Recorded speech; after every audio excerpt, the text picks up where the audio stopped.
approfondissons un peu notre rapport à la réalité ultime. Il s'agit de ça. En même temps, le but est d'être moins superficiel dans notre rapport au monde mondain, quotidien. À mesure qu'on approfondit sa relation au monde phénoménal, à la réalité, vérité ultime, on devient plus consistant, plus profond, plus proche du réel.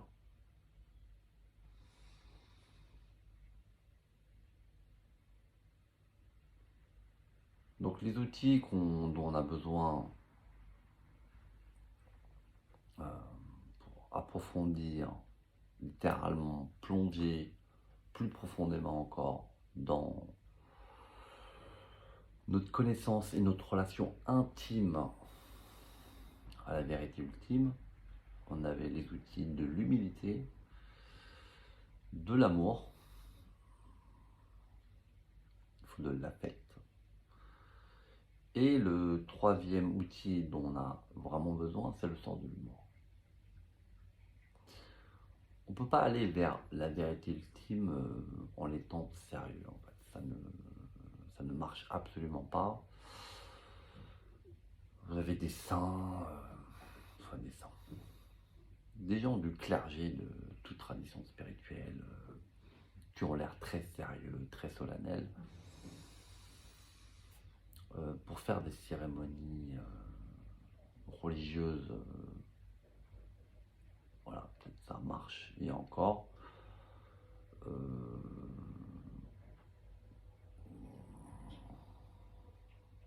Ça, c'est pas du tout en harmonie avec la vérité. En fait, ce qu'ils sont en train de faire, en fait.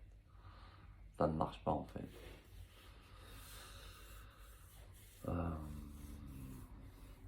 Il y a ce rapport,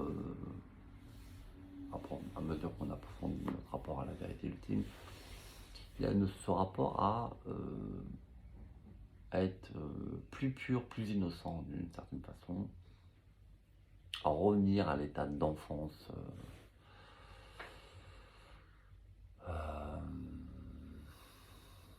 Cette innocence, cette joie, cette légèreté infantile que nous perdons, que certains perdent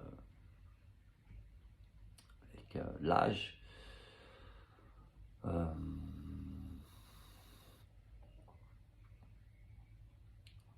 Les enfants, ils sont pas sérieux.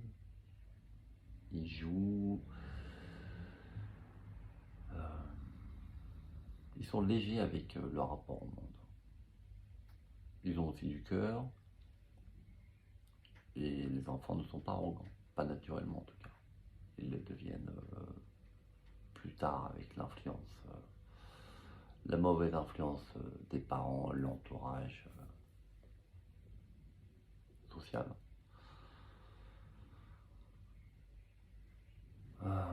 C'est extrêmement important en fait. Oui, ce grand prophète Abraham qui a un sens de l'humour extraordinaire. Et c'est pas pour rien en fait, c'est le prophète qui a le plus grand sens de l'humour de toute la lignée des prophètes. Et pourtant c'est le patriarche. C'est pas quelqu'un qui se prend au sérieux. Absolument pas. C'est quelqu'un qui prend les choses au sérieux. Mais c'est voilà. C'est toujours de la légèreté, de la sagesse, de l'humour. Ça permet d'être plus en harmonie en fait avec la réalité.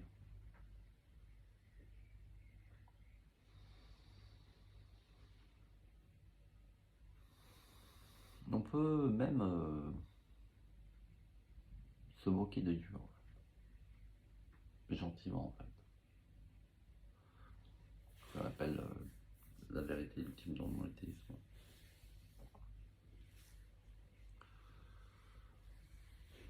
Il y a cette dimension, enfin il y a les chrétiens et les musulmans veulent aller au paradis. Les juifs sont beaucoup plus malins que ça. Ils savent qu'ils vont se faire chier au paradis. Donc ça ne t'intéresse pas vraiment. Il y a une blague à ce sujet-là. Vous avez 3 portes lorsque vous arrivez dans la dimension du paradis. Vous avez la porte du paradis classique, vous avez la porte des enfers ou de la purgation. Et vous avez la porte dorée VIP pour les juifs. Alors les juifs, quand ils arrivent au paradis, ils sont vachement contents.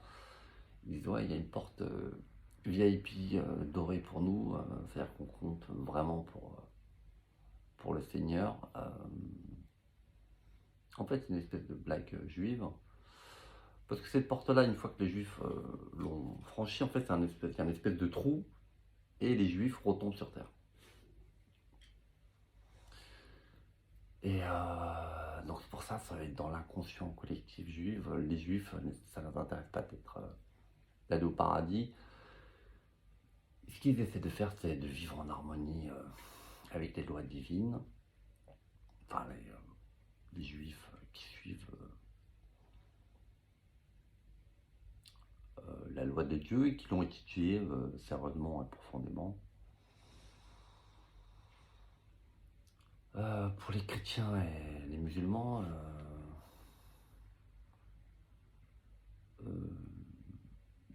certains doivent être au paradis et d'autres dans le purgatoire. Certains sont renvoyés sur terre parce que pour certains c'est l'équivalent d'être un enfer sur terre. Quand on voit certaines situations dans le monde, c'est tragique et c'est créé par la main de l'homme en fait. C'est pas Dieu qui crée l'enfer sur terre. C'est nous qui le créons en fait parce que par manque de sagesse, de compassion, de courage, de foi, etc.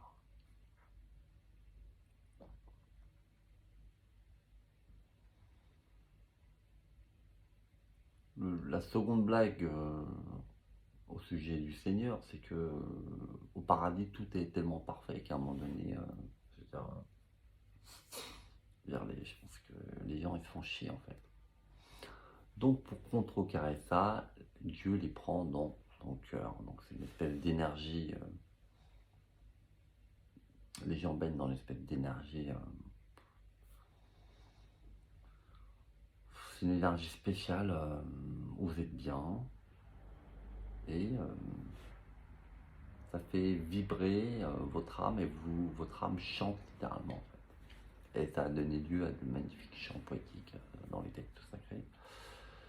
Et donc certains anges, pour se moquer un peu de tout ça, appellent le Seigneur le dealer, en fait. Référence à drogue dealer sur Terre.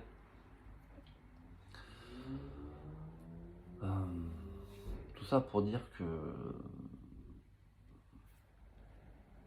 les gens dans le monothéisme, ils parlent de façon extrêmement solennelle du Seigneur. C'est plus léger que ça en fait. Après, il y a le manque de respect total, insulter Dieu, etc. C'est comme insulter ses parents en fait, c'est très grave, parce qu'ils ont pris soin de nous. C'est chose qui ne se fait pas en fait. À moins qu'on ait des parents défaillants, ça peut arriver. Là, voilà, on peut avoir la compassion pour eux, parce qu'ils ont eu probablement eux-mêmes des parents défaillants. Et ceux qui ont eu des parents défaillants doivent essayer de ne pas répéter les défaillances de leurs parents, et essayer d'en être conscients par la sagesse. Il y a beaucoup de gens qui ont eu 1 ou 2 parents défaillants et qui ont fait preuve d'énormément de sagesse et de courage.